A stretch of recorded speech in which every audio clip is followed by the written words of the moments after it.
इस सिद्धांत के अनुसार जब परमाणु कक्षक परस्पर अतिव्यापन करते हैं तो अणु कक्षक बनता है तथा परमाणु कक्षक अपनी पहचान खो देते हैं।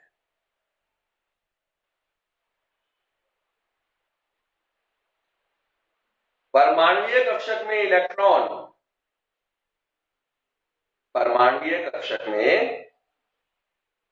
इलेक्ट्रॉन एक नाभिक से संबंधित होता है,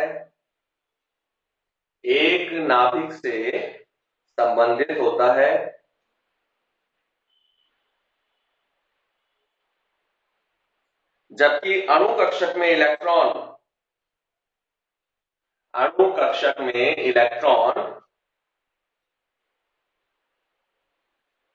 एक से अधिक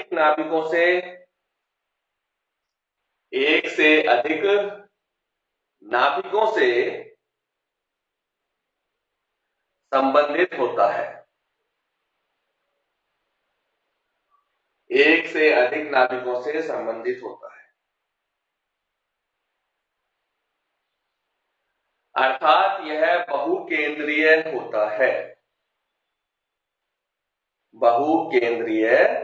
होता है। Line change.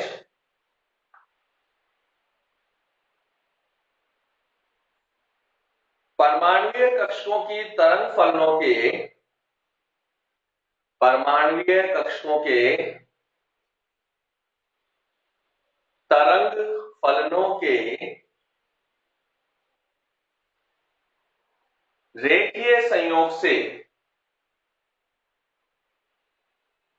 तरंग फलनों के रेखीय संयोग से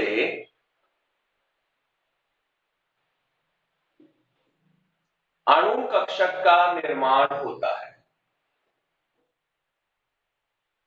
कक्षक का निर्माण होता है।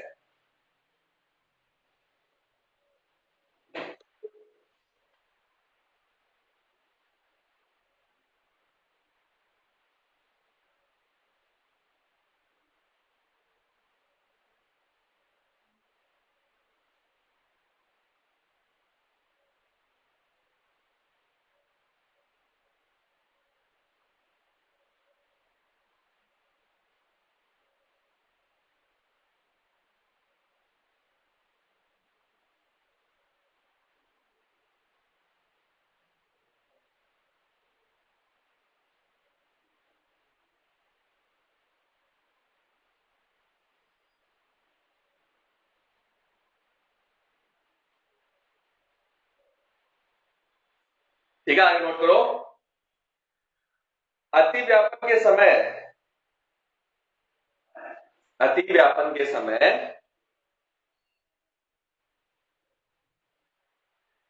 तरंग फलनों का योग या घटाव हो सकता है। तरंग फलनों का योग अथवा घटाव हो सकता है।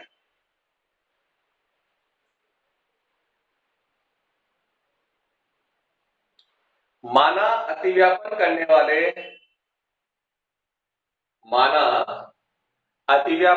वाले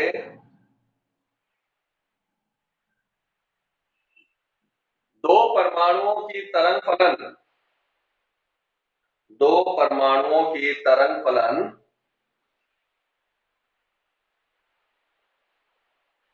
साई ए व साई बी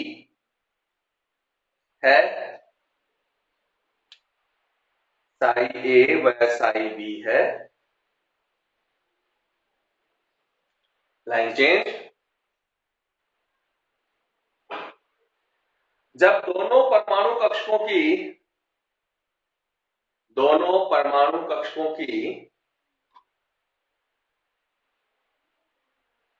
अतिव्यापन करने वाली तरंगें समान कला में हो अतिव्यापन करने वाली तरंगें समान कला में हो तब इनका योग होता है, तब इनका योग होता है।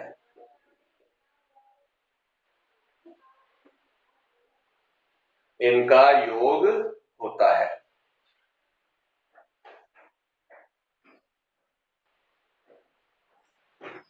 इस प्रकार के अतिव्यापन से बने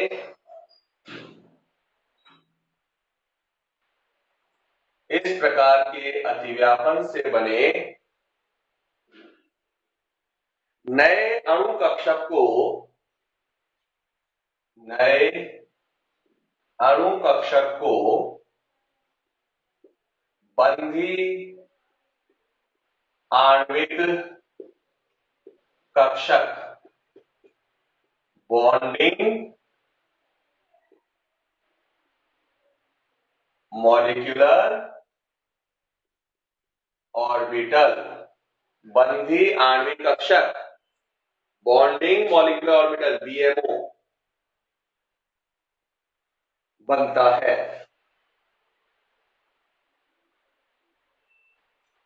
जिसकी ऊर्जा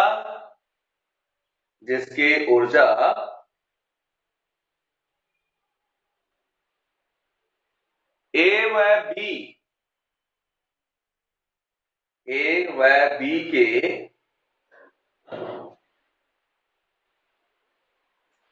परमाणु कक्षकों की ऊर्जा से कम होती है,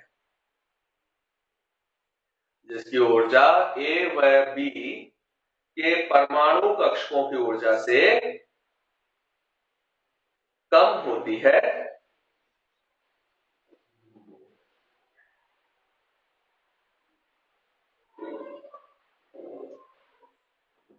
लाइन चेंज। और यदि दोनों परमाणु कक्षकों के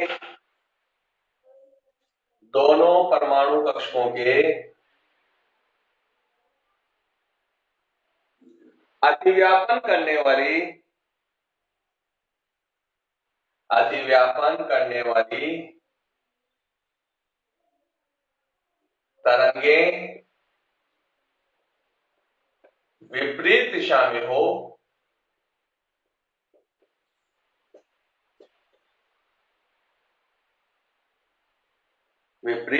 में हो तो इनका घटाव होता है,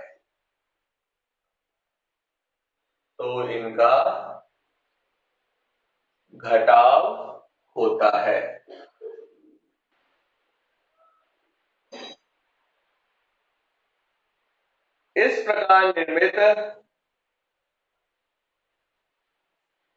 प्रकार निर्मित अणु कक्षक को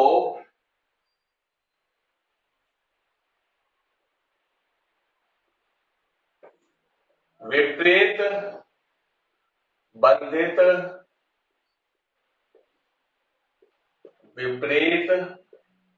बंधित आणविक कक्षक कहते हैं, anti bonding molecular orbital ABMO कहते हैं।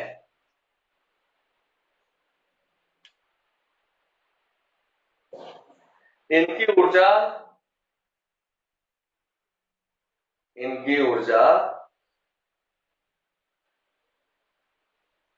ए व बी परमाणु कक्षकों की ऊर्जा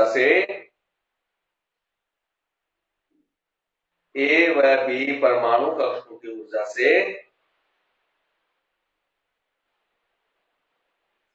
अधिक होती है।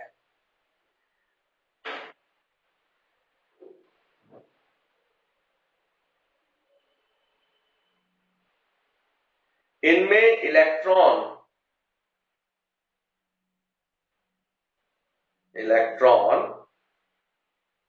ए व बी के मध्य के क्षेत्र में,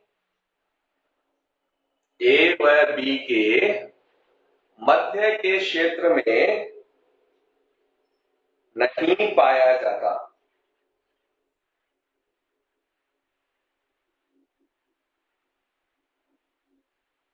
जिसे नोडल बिंदु कहते हैं, नोडल बिंदु कहते हैं। देखो आणविक कक्षक सिद्धांत जो है वो किसने दिया? हुंड और मुलिकर ने दिया। जो सहसंयोजक बल सिद्धांत जो था उसमें कुछ दोष थे, उन दोषों को दूर करने के लिए आणविक कक्षक सिद्धांत दिया गया, जो किस पे आधारित है? परमाणु कक्षकों के अतिव्यापन से आधारित है। आप लोगों को ध्यान होगा कि सेकंड चैप्टर में हमने क्या कहा था कि जो कक्षक होते हैं, ठीक है, क्योंकि इलेक्ट्रॉन तरंग के रूप में गति करते हैं, तो उन तरंग को दर्शाने के लिए हम कुछ तरंग फलन काम में लेते हैं जो श्रोडिंगर समीकरण के अनुसार थे, ठीक है। और श्रोडिंगर समीकरण के अनुसार जो तरंग फलन होता है उसको अपन किससे प्रदर्शित करते हैं? साई से। मान लो दो परमाणु है ए और बी, उनके परमाणु कक्षक आपस में अतिव्यापन कर रहे हैं। जो परमाणु कक्षक अतिव्यापन करते हैं उनका तरंग फलन कितना है? साई ए और साई बी है। अब दो परमाणु कक्षक जो तरंग के रूप में एक दूसरे का अतिव्यापन कर रहे हैं, अगर दोनों की तरंगें जो होती हैं उनकी कला समान हो, यानी इसमें भी तरंग के अंदर क्या है? उच्चिष्ट फिर निम्निष्ट फिर उच्चिष्ट फिर निम्निष्ट, तो ये दोनों तरंगें एक दूसरे में क्या हो जाएंगी? जुड़ जाएंगी, जिसको अपन क्या बोलते हैं? व्यतिकरण बोलते हैं, ठीक है ना। तो यहाँ पर अपने पास संपोषी व्यतिकरण हो रहा है, यानी दोनों तरंगें एक दूसरे के साथ जुड़ रही हैं। क्यों? क्योंकि दोनों तरंगें समान कला में।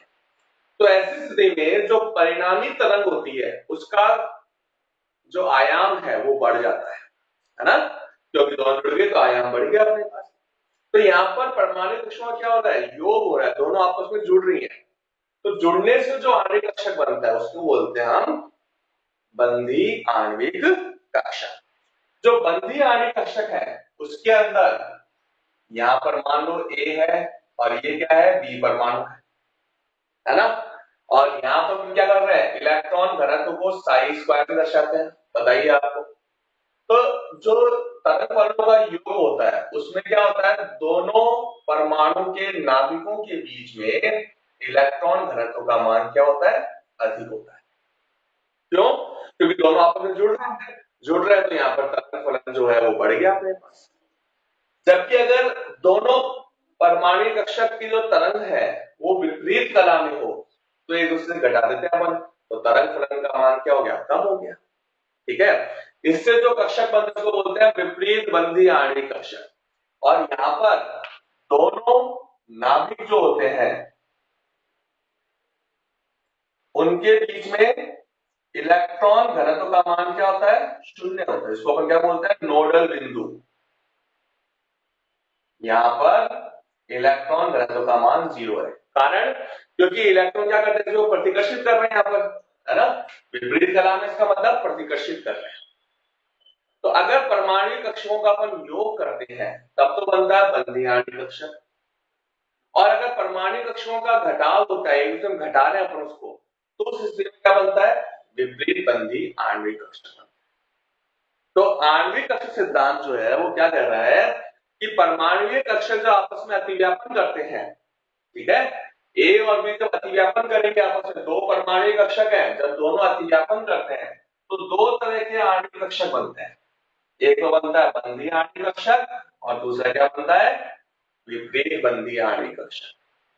बंधी आणविक कक्षक जो होता है उसमें तो तरंग फलन जुड़ जाती है, यानी बंध के पक्ष में होता है और इनकी ऊर्जा परमाणु कक्षक की ऊर्जा से कम होती है। जबकि प्रतिबंधी जो होता है उनके अंदर परमाणु कक्षक आपस में घटाए जाते हैं, इसलिए बंध बनाने के पक्ष में नहीं होते हैं और इनकी ऊर्जा परमाणु कक्षों की ऊर्जा से अधिक होती है, ठीक है। तो ये हमारे पास इसका बेसिक पॉइंट है। ये ग्राफ बनाना है अपने को साई स्क्वायर ए और बी के बीच में, यानी अपने पास जब तरंग फलनें आपस में जुड़ती हैं तो दोनों परमाणुओं के नाभिकों के बीच में इलेक्ट्रॉन घनत्व अधिक होता है, जबकि यहाँ कितना है? 0 है, ठीक है। तो ये तो केवल अपने पास थ्योरी है जो तुमको ध्यान रखना है। अगर तुम्हारे पास क्वेश्चन आता है आणविक कक्षक सिद्धांत किसे कहते हैं, तो हम बताएंगे कि परमाणु कक्षकों के संयोग के फलस्वरूप आणविक कक्षकों का निर्माण होता है। अब परमाणु जब था अपने पास अलग था, ये ए परमाणु था, तब तक इसका इलेक्ट्रॉन केवल इसके नाभिक से बंधित था, और परमाणु बी का जो इलेक्ट्रॉन है वो केवल इसके नाभिक से बंधित है। लेकिन जैसे अणु बनता है तो अणु में तो क्या होता है, दोनों परमाणु मिल गए आपस में, तब अणु का निर्माण हुआ। तो अब इसके इलेक्ट्रॉन को ये भी आकर्षित करेगा और ये भी आकर्षित करेगा, ऐसे इसके इलेक्ट्रॉन को ये भी आकर्षित करेगा और ये भी आकर्षित करेगा। ठीक है, इसलिए हमने क्या कहा इसको कि ये बहुकेंद्रीय होते हैं, यानी इलेक्ट्रॉन एक से अधिक नाभिकों के द्वारा आकर्षित होते हैं। क्यों? क्योंकि अणु का मतलब कम से कम दो परमाणु मिलते हैं आपस में, ठीक है ना। तो दोनों परमाणु के परमाणु कक्षक आपस में किस प्रकार से मिल सकते हैं, दो तरीके से मिल सकते हैं, या तो उनका योग कर दें या उनका घटाव कर दें। तो ये होता है आणविक कक्षक सिद्धांत। नेक्स्ट क्लास के अंदर हम इसके अंदर आगे इनका डायग्राम बनाएंगे, आणविक कक्षक डायग्राम, जो बहुत इंपॉर्टेंट होता है अपने पास। ठीक है, तो इसको पढ़ना थ्योरी को, और जो भी प्रॉब्लम हो वो डिस्कस करेंगे।